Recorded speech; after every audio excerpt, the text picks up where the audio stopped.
Cognizant to the needs of our learners, parents, and teachers, the Department of Education provided us with powerful tools for productivity that will allow us to foster critical thinking skills, problem-solving skills, communication and collaboration skills to be compassionate, responsible global citizens. Join us and discover new ideas in our series of professional development training program with the ICTS Edtech Unit and Microsoft Education Philippines. Together, we will equip our learners and empower our fellow educators for a dynamic future. Para sa bata, para sa bayan, at para sa guro. Sulong Edukalidad.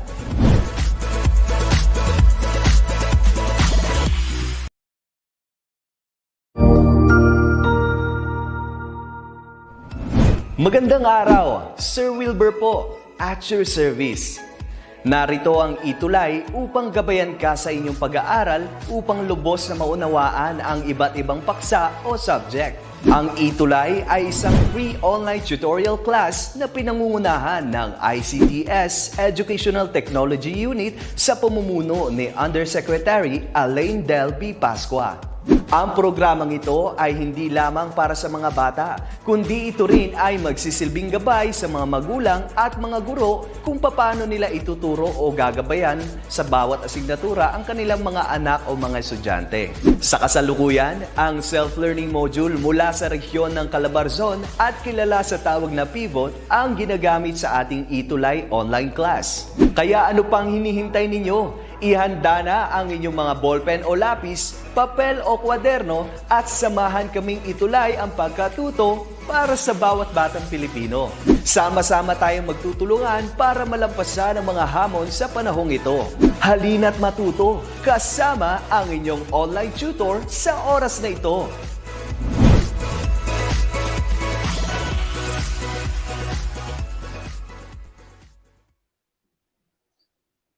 Hello! Good afternoon, Grade 3! Yes! Andito na tayo ngayon sa Week 7 ng Quarter 3 para sa science lesson natin. Ayan! So muli ako si Tutor Gab at ako ay excited na meron ulit kayong matutunan ngayong araw na to. So since Week 7 na tayo ngayon, ang lesson ninyo sa module, kung titignan nyo Grade 3, ay tungkol sa gamit ng tunog. At kung maaalala nyo rin Grade 3, napag-usapan na natin ito nung mga nakaraan na sessions natin kasi masyado tayong advanced nung nakaraan. Kaya babalikan natin ulit yon. Pero meron akong surprise sa inyo kasi I added some lessons pa about yung sa mga tunog at sounds at yung anatomy ng ear para mas maintindihan pa natin ng mas malalim itong ating pinag-aaralan tungkol sa tunog. Okay? So yon. So excited na ba kayo Grade 3? O sige, so let me share my screen to you and let us begin. Ayan. So, are you looking? O sige. So ngayong araw na to, so kagaya ni sinabi ko sa inyo class, so we are already in Week 7. Okay, nasa Week 7 na tayo. Ayun. So, teka lang ha, ang aking, napuputol daw yung sa aking ano. So, let me see first my laptop. So, kasi pag minsan yung connection talaga ang medyo nagkakaroon ng problem, no? Pero, so I'm connected. Okay. So, let's see here. Ayan. Okay. Balikan muna natin, class, ha? Okay. Ayan. So, are you looking?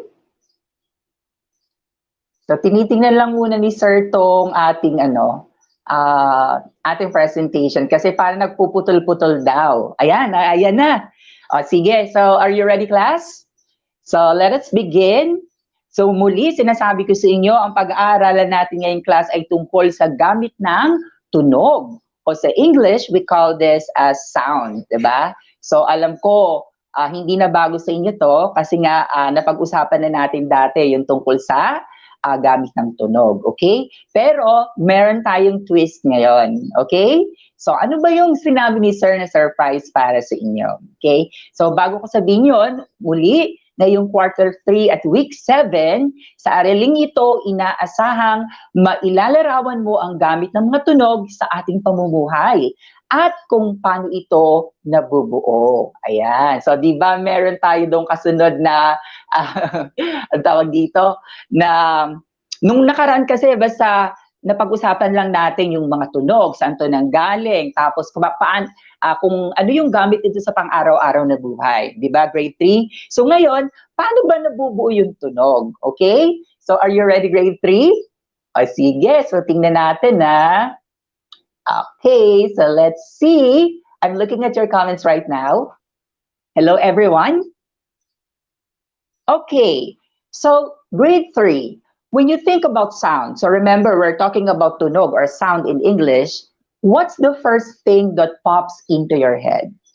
So pag na-mention ba natin class yung sound, ano yung pumapasok sa isip nyo? Do you think of a song maybe?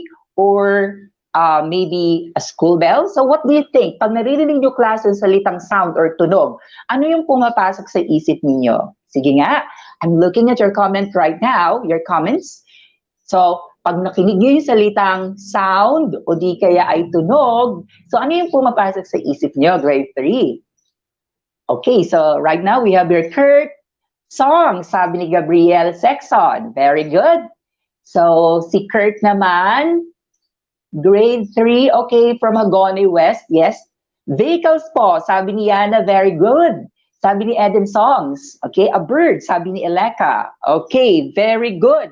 So, but have you ever thought what sound actually is? So, naisip nyo ba kung ano ba talaga yung sound, no? So, tingnan natin. So, dito sa aking presentation class, mapapansin nyo, there is a picture here of a boy, di ba? So, tama ka, Rayleigh, no? Sabi mo, tunog po ng sasakyan. At nandito yung sa kauna-unahang picture, no? We have here a picture of a car, a red car. Boom, sabi ni Kurt. Yeah, we have here a picture of a bird. Sabi ni Joseph Bulaklak, tunog po ng hayop. Tama ka, Joseph Conrad. Ayan. Tor po. Sigaw, sabi ni Eden. So, meron din tayo dito class na airplane, di ba? Do you see the picture? And then we have here, yeah, yung nagsabi si Eden Cabral, sabi niya sigaw or shout. Nandito yan sa picture na to. And then, palakpak naman ang sabi ni Zian Nathaniel Hernandez. Tama ka din. And then we have here a tractor, no? This is also sound from a tractor, yung vehicle na ginagamit, for example, paggagawa ng mga kalsada, di ba? So yun, or nagbubungkal ng mga lupa. And then also we have here the sound of a hammer, no? So kaya tunog ng manok, sabi ni Neri, sabi ni Elika, airplane, sabi ni Mary Rose, tunog ng hammer, sabi ni Kurt, pagsigaw. O, tama kayong lahat, grade 3. So yun yung mga pumapasok sa inyong isip, di ba class, when you think about the sound. Okay. So, ano pa? Now, you know what, class? Before you can actually understand sound, you have to understand how your ears work. So, paano ba yung ating tenga nakakarinig, no, ng tunog? At saan to nanggagaling, no? At paano pinaprocess ng ear natin, ng tenga natin, kung ano yung tunog na yon, kung saan galing, no? Ayun. So, alamin muna natin yung parts ng ear. So, kasi nung nakaraan, we did not talk about this, di ba? Yung parts ng ear. So, makikita nyo dito, class, yung anatomy of the ear. So, ayan, may picture tayo dito ng tenga. At yung pinakalabas, yan, ang tawag natin dito, oh, will you please look at the picture, class? Auricle o outer ear. So, itong part na to, so nandito sa picture, class, this is actually what we call the auricle or the outer ear, yung pinakang labas, so yung nahawakan natin. And then, yan, so we have here the ear canal. So itong ear canal, class, ito yung pinakang dinadaanan ng tunog, di ba? At pag minsan, pag nililinis nyo ang inyong tenga, di ba? You're using, for example, cotton buds or anything to clean your ear, you actually enter the ear canal, yung pinakang lagusan, no? So, yon. And then, sa pinakang dulo, class, ng ear canal, doon mo matatagpuan yung tinatawag nating eardrum. So, ito yon, yung bilog na yung green. So, ang tawag doon sa ibang term sa science is tympanic membrane. We call it eardrum, diba? And then, sa loob, so meron tayo ditong malleus, meron tayo ditong incus, and then you have ossicles, no? Stapes, attached to oval window, and then meron ka din cochlear nerve, cochlea, and then eustachian tube. So, ito yung pinakang parts ng ating ear sa labas at saka sa loob. So pag-usapan natin kung paano ba nagwo-work class itong mga bahagi ng tenga natin at paano tayo nakakarinig at paano natin nasasabi na yun ay tunog ng mga binanggit nyo kanina class. Okay? Sige. Okay. So, as you just learned grade 3, you hear when your ears process sound waves produced by an object. So usually, nakakarinig tayo ng sound. For example, when you tap an object, no, pag meron kang pinalo or di kaya meron kang bagay na nag-vibrate na bagay, so doon ka nakakarinig nung tinatawag natin na sound, no? The object produces waves by vibrating. So once yung ating object class ay nag-vibrate o gumalaw, no? Like when you tap it, doon nagsisimula class yung tinatawag natin na sound, no? At nagkikreate ito class yung tinatawag nating sound waves, no? So ano ba yung sound waves? So we have here, what are sound waves? So if you're going to look class dito sa picture natin, so ang sound waves natin, meron tayo ditong air molecule. So we call this as air molecules, no? And then meron tayo itong rarefaction, yung mga blue na yun. And then you have the compression. Yung wavelength, so ito siya, ito yung pinagsamang air molecules, rarefaction, at saka yung compression. So, ano ba itong sinasabi ni sir na to? So, isa-isahin natin na. So, paano natin masasabi, class, na meron tayong tinatawag na sound waves? Ayan. So, look at this illustration, grade 3. So, when an object vibrates, it pushes against the surrounding air. So, kapag daw gumalaw yung isang bagay, nagpupush daw siya sa surrounding air, no? Doon sa palibot niya, sa hangin, no? So the vibration causes the air to expand.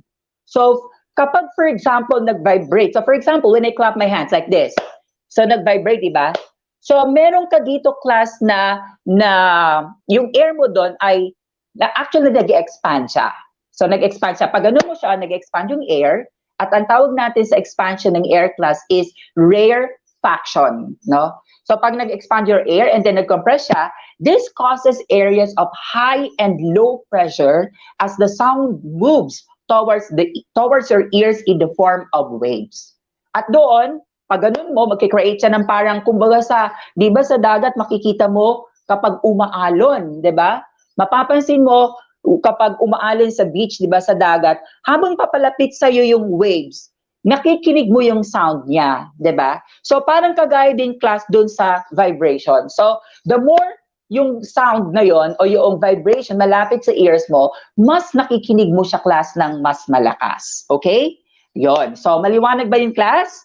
So, uulitin ko ha. So, when an object vibrates, so pag nag-vibrate, no? Kaya pansinin nyo class, kahit sa inyong TV, no?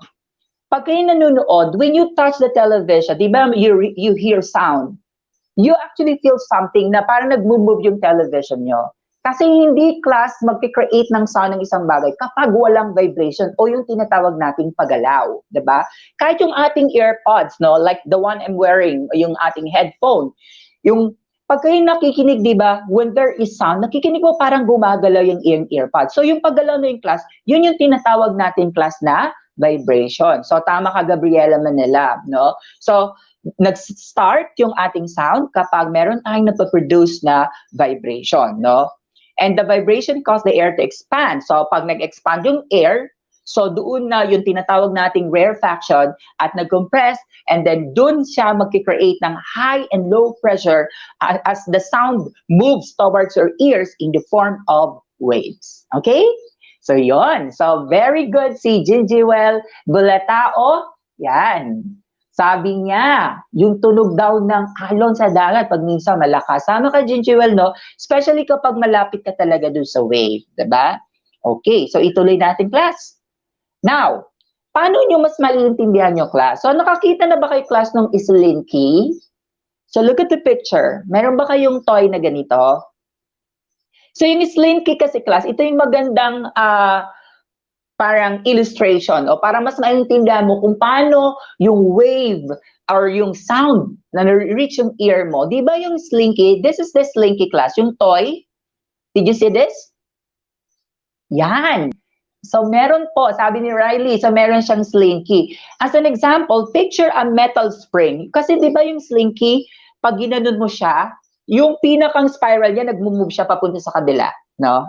O, sabi ni siya, nasira yung slinky niya. And then, pag ginanon mo ulit, then nag-move siya papunta dun sa kabila. So, when you push on one end of the spring class, it bunches up, di ba? So, nag-move siya, and the bunch up area slowly travels the length of spring until it reaches the other end, di ba? So, pag ginanon mo yung slinky, mag-move siyang parang alon, then pupunta sa class dun sa kabila, no?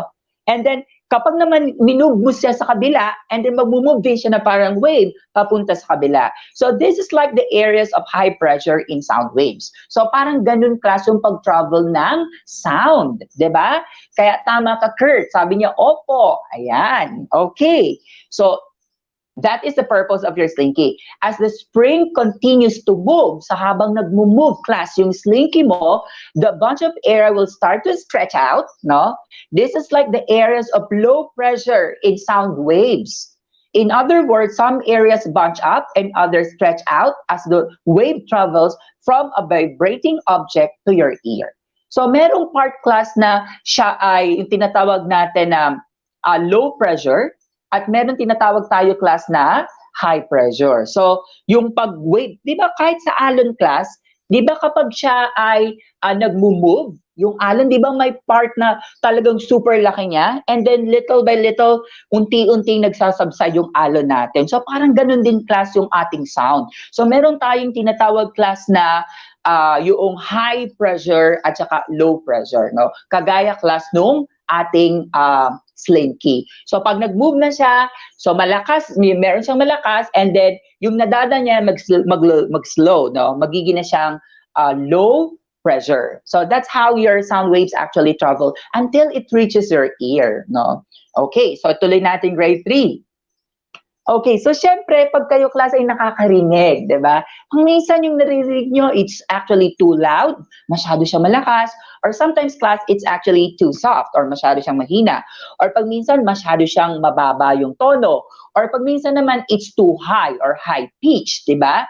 So, tama ka, Kurt, para siyang magic, no? The sound is like magic. So, what is pitch and frequency? So, paano natin malalaman, class, kung yung tunog natin is actually high, or low, or soft, or it's actually high pitch, no? So, yon. So, wavelength determines a sound's frequency, no? So, paano ba natin malalaman yung tinatawag natin na frequency, or di kaya yung pitch, no? So, sabi dito, class, wavelength, yung haba ng wave, ng sound, no? Determines a sound's frequency. Wavelength is the distance between waves. Ayan. So, pag minsan kasi yung sound class, tumingin kayo dito sa picture. So, dito sa picture natin, meron tayo dito wave. Diba? Nakikita nyo, class? So, itong wave natin dito, para siyang yung wave sa beach, diba? Yung sa alon. So, imagine nyo na lang alon to. And then dito sa picture natin, class, meron tayong tinatawag na long wave. Ayan. So, pag long wave siya, so from here, going to this part, it's actually long, no? Kaya siya long wave. Pag daw yung wave ng sound ay long, it's actually low pitch, no? Pag sinabi nating low pitch, ibig sabihin mababa siya. Hindi ganun kataas yung sound, no? So that's what we mean by long wave. So for sound waves, wavelength refers to one complete cycle of rarefaction. So masasabi mo daw na yung wavelength daw, isang buong cycle sa ng rarefaction. So tandaan nyo pa, class, yung rarefaction kanina. So ibalik natin dito. Ayan.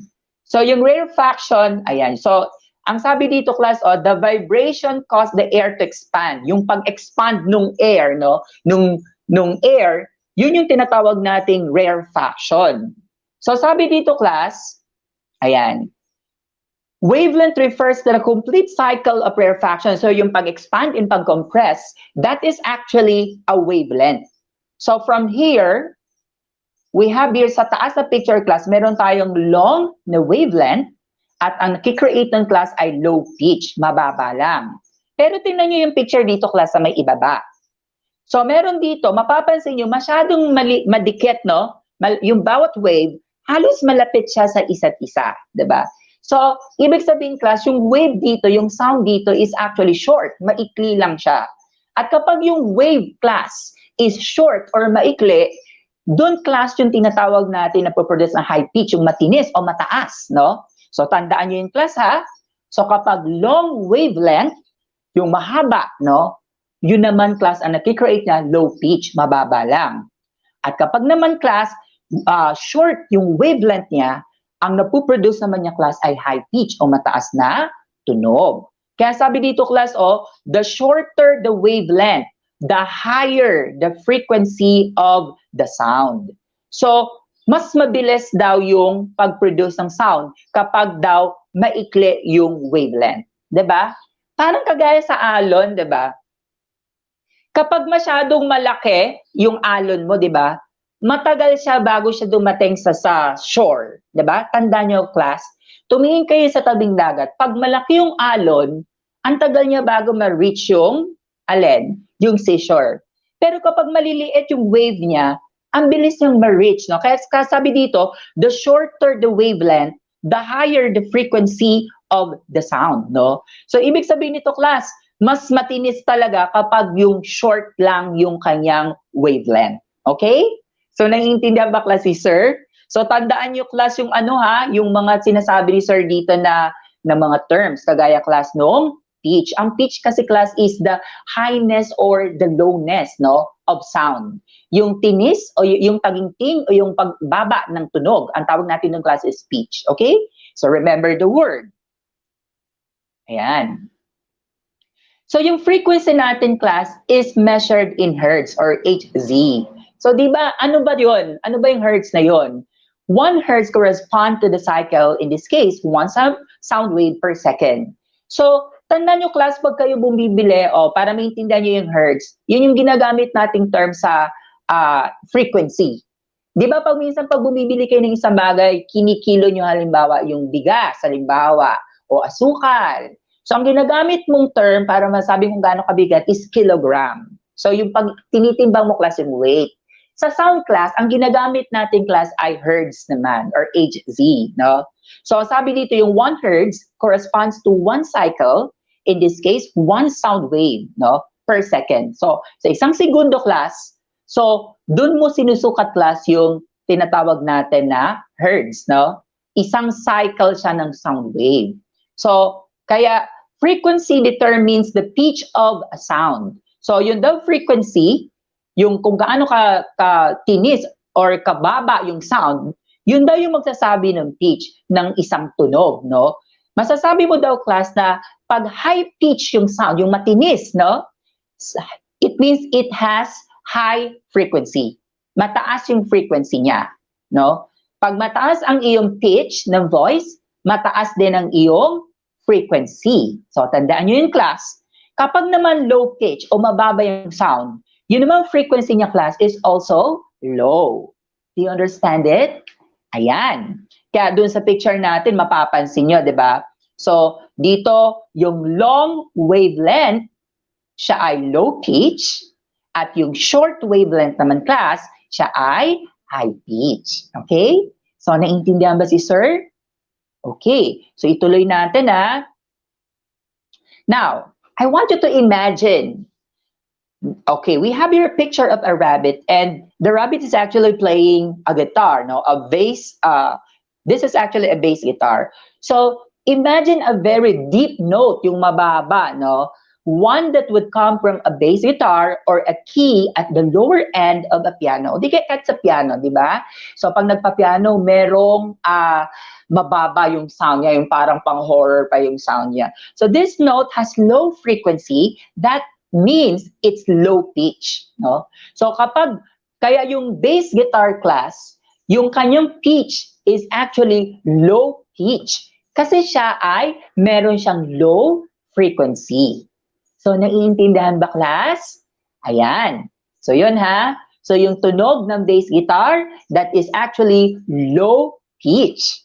Okay. So, tuloy natin. Now, what about a violin? I want you to imagine, class, you hear a very bright note. Diba? Sometimes, the violin is so high, no? One that might come from a violin or the higher end of a piano. This high note has a higher frequency that means it's high pitch. So, yung ating violin is actually, it has a higher frequency. That is why your violin is high pitch, no? So, yung violin, it's actually high pitch. Ayan, o mataas o mataginting, diba? Okay. Now, let's have some trivia, class. So, meron muna akong trivia sa inyo. So, tandaan nyo to, class, ha? Did you know that frequencies too low for people to hear, lower than 20 hertz, are called infrasonic? So, tandaan nyo, class, yung term, ha? Infrasonic, ang tawag natin, kapag daw yung frequency daw is very low, masyadong mababa, class, lower than 20 hertz. And frequencies too high, yung masyadong mataas, above 20,000 hertz, are called ultrasonic. Hindi ko sure kung itong mga terms na to narinig nyo na grade 3, pero usually, ito sa mga music, yung mga nauuso ngayon, di ba, yung pagminsan yung may mga high-pitch songs, yung mga nagra-rap, no? Yung may mga, parang mga laser lights, no? Yung matataas, yung mataginting na pagminsan sobrang sakit na niya sa tenga, ang tawag natin, class, doon is ultrasonic, no? Can you type that word, class, din sa comment section? So, tandaan nyo, ha, pag yung frequencies, class, is above 20,000 hertz, ang tawag doon, ultrasonic. Sige nga, class, i-type nyo nga sa comment section yung salitang ultrasonic. So, yun, class, yung above 20,000 hertz yun, ha? Okay, si Zian Nathaniel Hernandez, na-type na niya. Very good. Si Bilyeza Denise. Si Ramiel Stan Bicayana. Si Kurt. Very good. Si Riley. Ayan. Si Chino. Ayan. Ngayon naman, class, i-type nyo naman yung infrasonic. Yung infrasonic naman, class, is lower than 20 hertz. Ito yung masyadong mababa, no? So, can you type on the comment section, class, yung infrasonic? Sige nga, class. Okay, I'm looking at your comment section. So, mapapansin nyo, class, pag mataas, ultrasonic. Pag mababa, infrasonic. Tama si Chino. O, si Chino, na-type na niya infrasonic.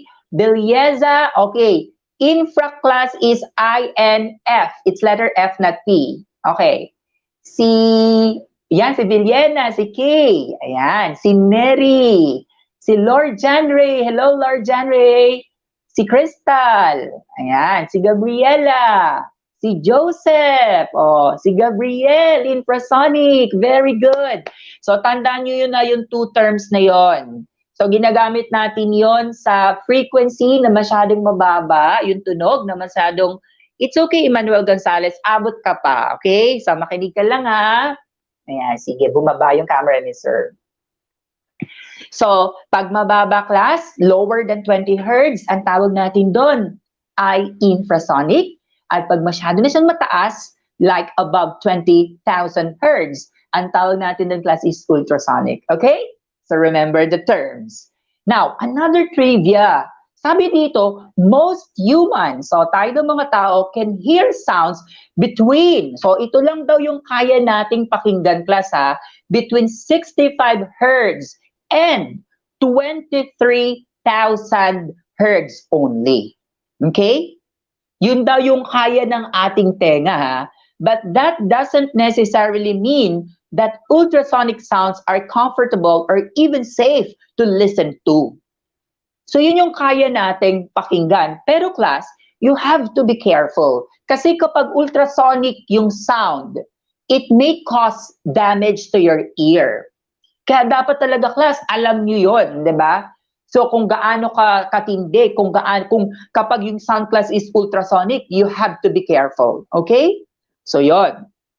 Kasi sabi dito, class, ang tao daw, ang kaya lang nating pakinggan na sound ay between 65 hertz lang and 23,000 hertz. So, if that will be more than that, it may cause damage to your ear. Okay? So, tandaan yung mabuti yung grade 3, ha?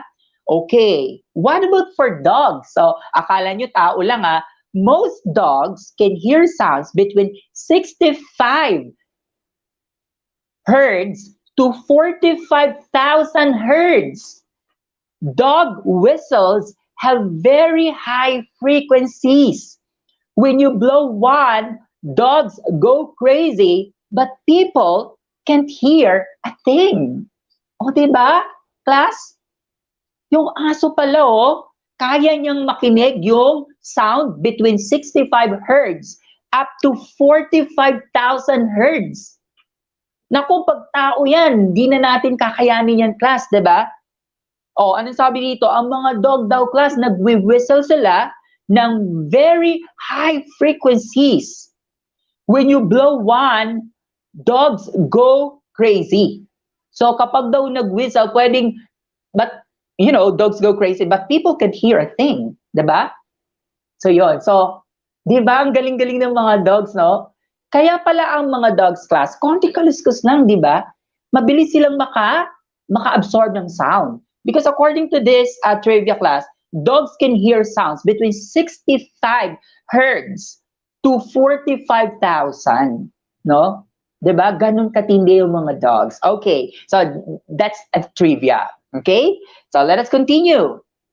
Now, kanina ang pinag-usapan natin, class, yung pitch. So yung highness and lowness, no, of sound. So ngayon naman, pag-aralan natin yung loudness, yung lakas, no? Amplitude determines the loudness of a sound. Amplitude refers to a sound wave size or height. So yon. So yung amplitude, class, daw, ito daw yung size noong wave o nung sound, no? O yung height niya, 'di ba? Kumbaga sa alon sa dagat, class, iba when you look at the wave in the beach, 'di ba? Mapapansin mo, pwede mo siyang sukatin yung taas, 'di ba? So kapag medyo magandang panahon, yung height nung iyong wave mababa lang, 'di ba? Pero class, kapag masama ang panahon, ang height ng alon sa tabing dagat is very tall, no? Mataas siya. So sa sound, class, ang tawag natin doon sa height o size noong wave, ang tawag natin doon is amplitude. So class, sige nga, i-type nyo nga dyan sa comment section yung amplitude. I'm looking at your comments now. So, i-type nyo yung salitang amplitude. Kasi yung amplitude daw, class, yun daw yung magdedetermine sa lakas ng iyong sound. Sige nga, patingin. I-type nyo nga yung salitang amplitude. I'm looking at your... Okay, yun, si Mary, si Joril, si Ashley, si Ron Rafael, Beliesa, si Rainiel. Very good. Na-type na nila yung salitang amplitude. So, tandaan nyo, class, yung amplitude, yun yung pinakang size o height ng wave, no? Alam niyo ba kung saan nyo nakikita, class, yung amplitude? Kasi, actually, di ba, pag nakarinig kayo ng sound, di nyo naman siya nakikita, di ba? Pero, tingnan nyo, class, for example, pag kayo ay, sa inyo, kung meron kayong laptop, o di ka may computer kayo, at mag-i-edit kayo ng video, di ko alam kung siguro, baka yung iba sa hindi pa marunong. Pero, tingnan nyo, for example, si mama or si papa, pag nag-i-edit sila ng video, meron doon sa, for example, doon sa inyong video editing apps, meron doon nakalagay na parang illustration ng sound, no? Yes, Gabriel, I'm looking at your comment. So, mapapansin nyo, class, pag malakas ang sound, no? Makikita mo yung wave doon sa computer mo, mas mataas siya. Pero pag mahina na siya, lumiliit din yung iyong amplitude. Kasi yun yung, class, yung representation o yung illustration how loud or how soft a sound is. So, pag nakita mo doon sa iyong tawag dito sa diagram na mas mataas yung amplitude, ibig sabihin nun, malakas yung iyong tunog. Pero pag mababa yung amplitude mo, ibig sabihin nun, it is actually soft. Kaya dito, pansin nyo dito sa picture natin, class, yung small amplitude, it's actually quiet sound. Normally, pag tahimik ka, halos flat na yan halos wala na nga yung amplitude Pero when you start talking, class, unti-unting may tumataas sa wave. At yun yung tinatawag natin na loud sound. So the taller your amplitude is, the louder the sound. Okay? Ayan. So tandaan nyo yun, Kurt. Si Kurt Lawrence Vergara, si Kurt, dalawang Kurt. Aiden, nakalimutan ko isa. Adriano, yan. So, very good. Si Gazette, Jewel. So, naintindihan nyo ng class yung amplitude, ha? Basta pag amplitude, yun yung wave size or height. What about volume? So, pag sinabi natin volume, volume is directly related to amplitude. Volume refers to a sound wave's intensity. So, yung volume class, tumutukoy daw yun sa tindi o sa lakas ng sound wave. Diba? Sa iba kasi dictionary class, pag sinabi natin volume, this is the loudness or the softness of or the lowness of sound. So, yun yung tinatawag natin na volume. No? Kaya yung volume, related yan sa amplitude. The louder your volume, ibig sabihin, the higher your amplitude. And the lower your volume is, it means the softer or the shorter your amplitude. Okay? So, tandaan nyo yun, class, ha? Ayan. O, sige. So, dumiretso na tayo. Now, for example, we have here a boy playing a guitar. The harder you pluck a guitar string, the louder the sound it will make. So, tama naman, di ba? Pag nagigitara ka, class, di ba? Pag mas madiin yung gitara mo, mas malakas yung sound. Ibig sabihin, the harder you struck or you pluck a guitar, it will create louder sound. Kasi it creates actually vibration, strong vibration. Mas malakas yung vibration, mas malakas din yung sound. Kaya sabi dito, that's because you're transferring more energy to the string and producing larger sound waves. When you pluck a string very lightly, you are transferring much less energy. Pero class, kapag naman ikaw ay tama lang yung iyong pag-ano sa gitara, so mas mahina naman yung iyong sound. So as a result, you produce much smaller sound waves, and the effect, class, is similar to dropping a large rock or a small pebble into the water. Parang kagaya, halimbawa, nagbato ka, class, ng malaking bato sa dagat, di ba? So the bigger the stone or the rock that you throw sa sea, mas malakas yung splash, di ba, ng water. Pero pag maliit lang yung bato na binato mo, unti lang yung ripple ng wave. So ganun din, class, sa sound. Mas malakas yung vibration, yung iyong pressure na nilagay, mas malakas yung sound. The lesser the pressure that you put into something, into an object, mas mahina din yung sound niya. So remember that songs you were listening to the radio this morning, di ba? Now you have a better idea of how vibrations from the radio created sound waves. So mula doon sa radio, class na pinapakinggan nyo, paano siya naka-reach sa yung ears, no? These were captured by your ears, class, which sends signals to your brain. And the pitch, no? The loudness and volume of the sounds you heard depended on the frequency, amplitude, and intensity of the sound waves. So, kaya yung lakas na narinig nyo, class, depende daw yun, class, sa frequency, no? Yung pitch, dun sa amplitude, yung lakas and intensity of the sound waves. Okay? So, isn't it amazing, class, na our ears actually can hear the sounds, no? So, yon. So, tuloy natin, class. Ayan. So, nasabi ko na to sa inyo nung nakaraan, yung pinagmulan ng tunog, di ba? So, kagaya ni sinabi nyo kanina, pwede itong galing sa pagpalakpak, no? Or sa snap, or kahit sa pag-aayos lang, or pagpa-jack, or pag-aayos ng inyong mga gamit, di ba? Ayan. And then, nalaman din natin, kagaya ngayon na pagsasalita ni Sir, yung pagtawa mo, yung pag-iyak, di ba? Pagsipol at pagkanta, dahil sa pag-vibrate ng ating vocal cords. So, yung vocal cords natin, pag nag-vibrate to, di ba? Nag-create na siya, class, ng tunog. Meron din naman tayong mga instrumento na pwedeng panggalingan ng tunog. Kagaya nandito sa picture, yung ating horn, no? O di kaya ay galing sa ating tambol at sa ating mga drums. O di kaya ay sa ating mga turotot at trompeta, di ba? O di kaya kagaya ng violin kanina, yung guitar. O di kaya yung sa maracas at marami pang mga instruments, class, na atin talagang napapakinggan ng music. O, yung telephone, o, di ba? Remember?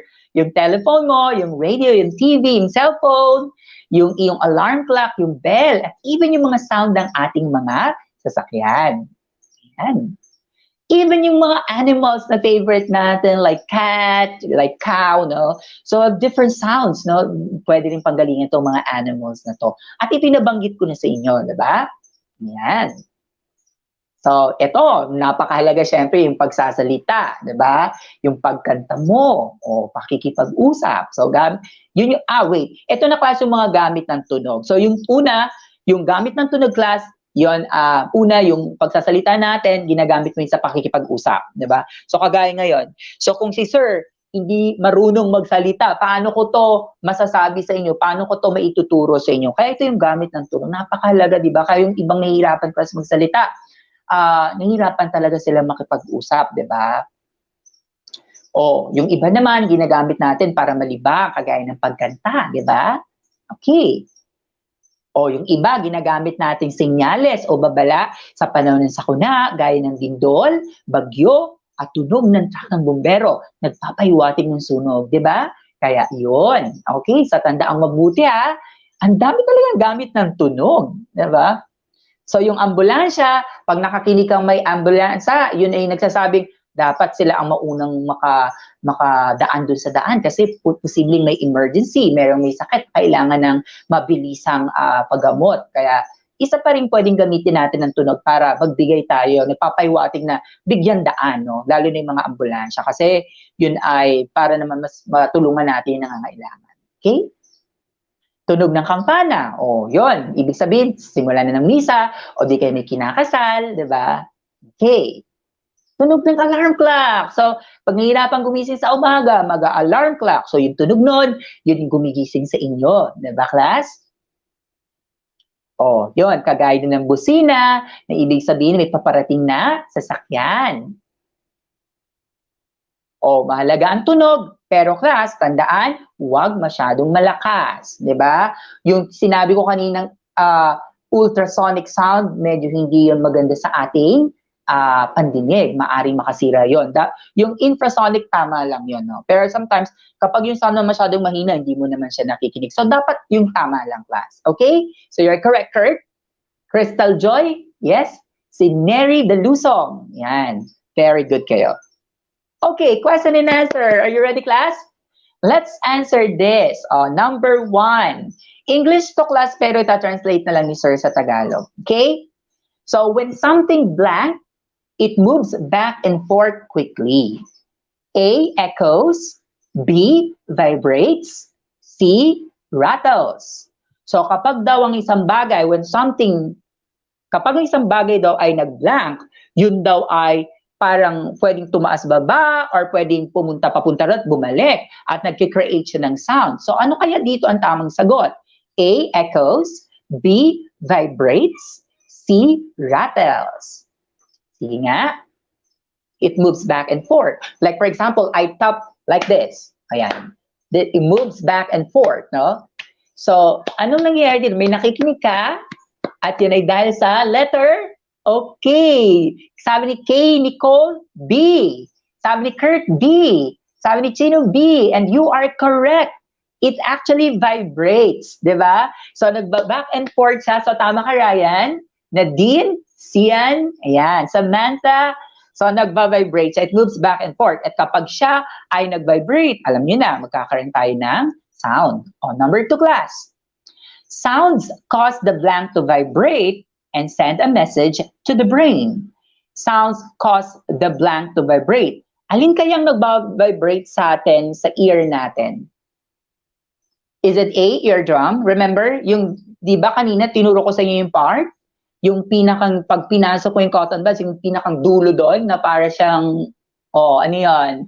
Okay, Samantha, it's A. Correct. Chino, Riley, A. Kurt, A. You are correct. Eardrum. So yung eardrum, may clue kayo, no? Yung para siyang drum, no? When you tap it, nagko-create siya. Yung eardrum kasi, yung nag-vibrate siya, at yung nagsasend ng message sa brain na meron siyang narinig na sound, no? At in-interpret ng brain kung saan sound ba yun ng animal, sound ba yun ng guitar, sound ba yun ng ganun. Okay? So for number 2, it's letter A, eardrum. Okay? Very good. Okay, let's proceed. Number 3. Blank is the lowness or highness. O, yung baba or taas, no? Or taginting ng sound. Ano kaya yun, class? A, volume. B, tone. C, pitch. Sige nga. What's your answer for number 3? Okay, you are correct. Richard Malyari, it's letter C. Shaira, okay. Neri Dalusong, C. Kurt, ang kay Kurt is volume. Kurt, ano siya? Pitch siya. Kasi ang nakalagay dito, Kurt, is lowness or highness. O, tama ka, Gabriel. It's actually letter C. Yung kasing volume, Kurt, is the loudness, no, or the softness, no, of sound. The loudness or the softness, no, of the sound. So, pero itong number 3 class, this is the lowness or highness, yung taginting kasi. Kaya siya ay pitch class. Okay? Ayan. So, number 4, and blank is caused by sound waves bouncing off objects. So, nagbabounce daw itong sound na to. Parang umuulit siya, nagbabounce siya, no? So, ano kaya yon? A, echo. B, sound wave. C, vibration. Okay, sabi ni Zian Nathaniel, it's A. Sabi ni Kurt, A. Sabi ni Joseph Conrad Black, it's actually A. It's echo, di ba? Correct. Remember, yung echo pag nagbabang siya, parang, okay, you're correct, Gabriel. Chino, correct. Neri, Zyrene, Villena, you are all correct. It's letter A, echo. Yan. Let's have number 5. So, ito na yon. The loudness, ayon, or softness occurred. The loudness or softness of a sound. A, pitch. B, tone. O, tama si Emmanuel Gonzalez. Wait. Hindi pala. It's not letter A, Emmanuel. That's your answer pala for number 4. We are in number 5 na. Lord John Ray, it's letter C. You are correct, John Ray. Kurt, you're correct. C? Yes, it's actually volume. Ito yung sinasabi ko kanina, Kurt, na loudness or softness, yung lakas or hina ng sound. That is actually the volume. Kanina kasi yung pitch, Kurt, ang tatandaan mo yung highness, no? Yung taginting naman. Okay, that's the difference kasi. Gabriel Sexton, you are correct. It's letter C. Volume ang number 5. Loudness or softness of a sound. Number 6, sound travels better through blank than air. Ayan. Saan daw mas nagta-travel ang sound na mas okay? Sa water ba? Sa outer space? O sa solid objects? So for number 6, it's letter. Sa water ba? Baka masyado yung naisip class yung example ko kanina, yung sa alon, kaya sinabi niyo water, nalito kayo dito. Remember yung vibration, pag nagba-vibrate, usually, ang isang bagay, like for example, dito sa hand ko, ito nag-vibrate to kasi this one is something that I can actually touch. Hindi kasi ito okay. Kasi yung water, sa tingin nyo sa water kaya yon o sa outer space o sa solid objects? Okay, si Chino is actually correct. It's letter C, solid objects. Si Cazette, C. Yung iba nalito dito, maybe because of my example earlier. Si Amberlyn is letter A. Si Lord, it's John Ray, it's letter C. Class, it's letter C, sa solid object siya. Okay? Kasi di ba dapat kasi may vibration class, no? Although yung water kasi class, it's also, that is also solid, no? Yung water, kasi you can actually touch it, di ba? Pero yung solid kasi something that is tangible, yung mas nahawakan mo siya talaga, no? Like for example, like this, no? This is actually tangible, no? Or the music, na, for example, from radio, kaya siya nagtunog kasi solid din yung radio, di ba? Nagbabibrate yung speaker. So kaya solid objects class, yung sound mo, nagta-travel siya ng mas okay sa solid objects, not air, no? Okay. Kurt? Okay, your letter C. Number 7, the speed of sound is slower than the speed of. Yeah, so mas mabagal daw ang speed ng sound kesa sa speed ng ano? A, race car. B, light. C, train.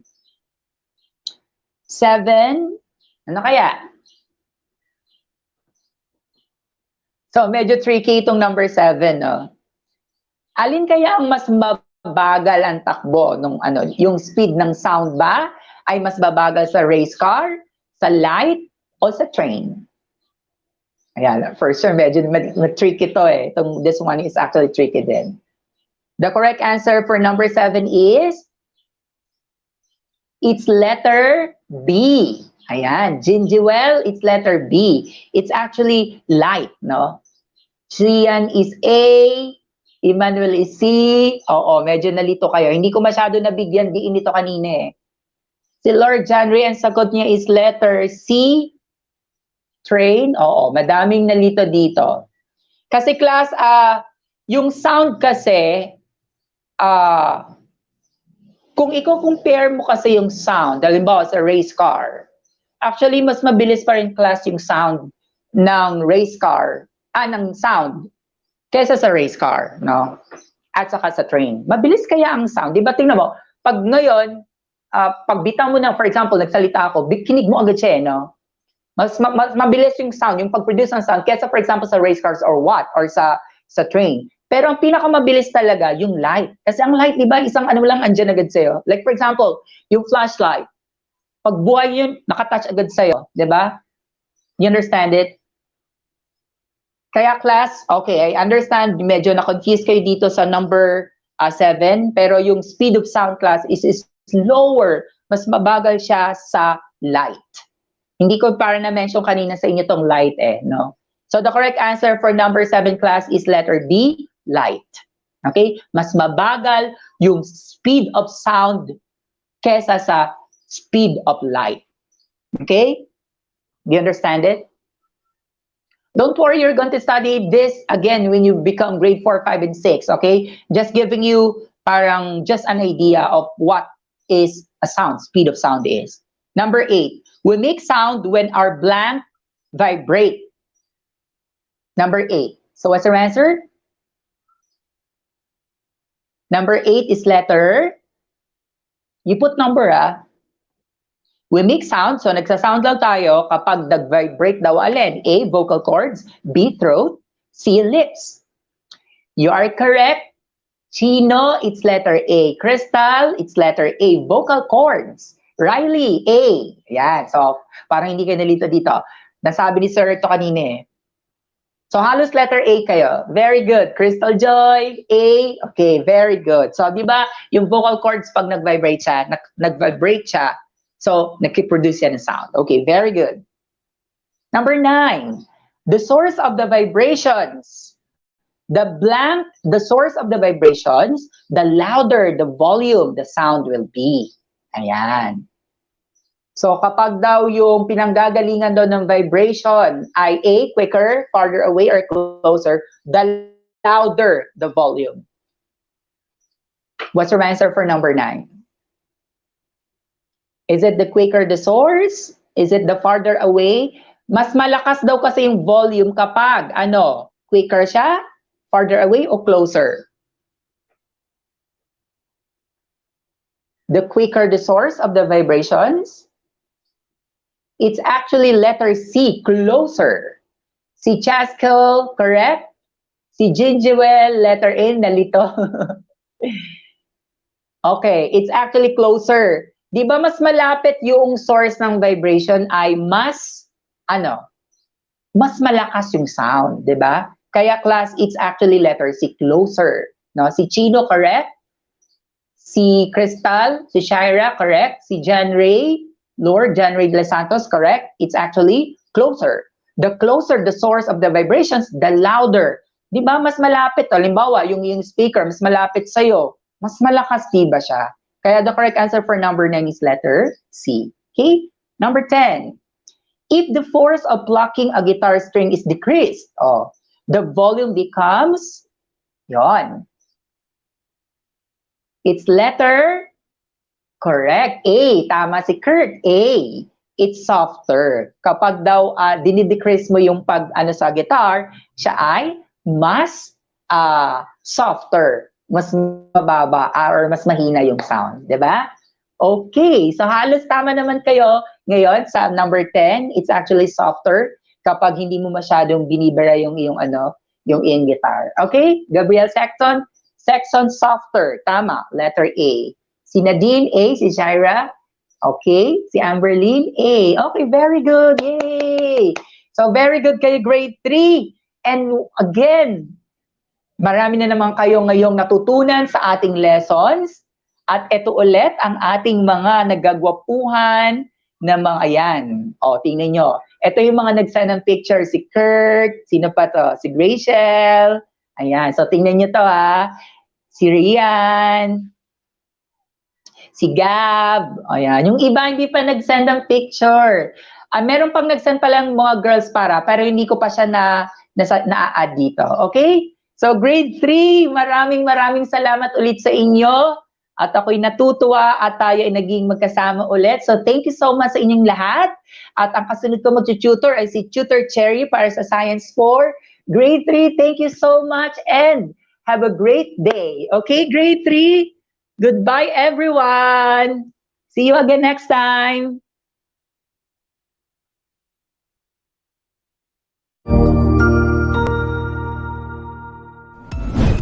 Sigurado ako na marami ka na namang natutuhan sa ating ETUlay tutorial session ngayong araw. Tandaan, ito ay hindi lamang para sa ating mga mag-aaral, kundi pati rin sa ating mga minamahal na guro at mga magulang na kaagapay natin para maituloy ang pagkatuto sa kabila ng nararanasang pandemya.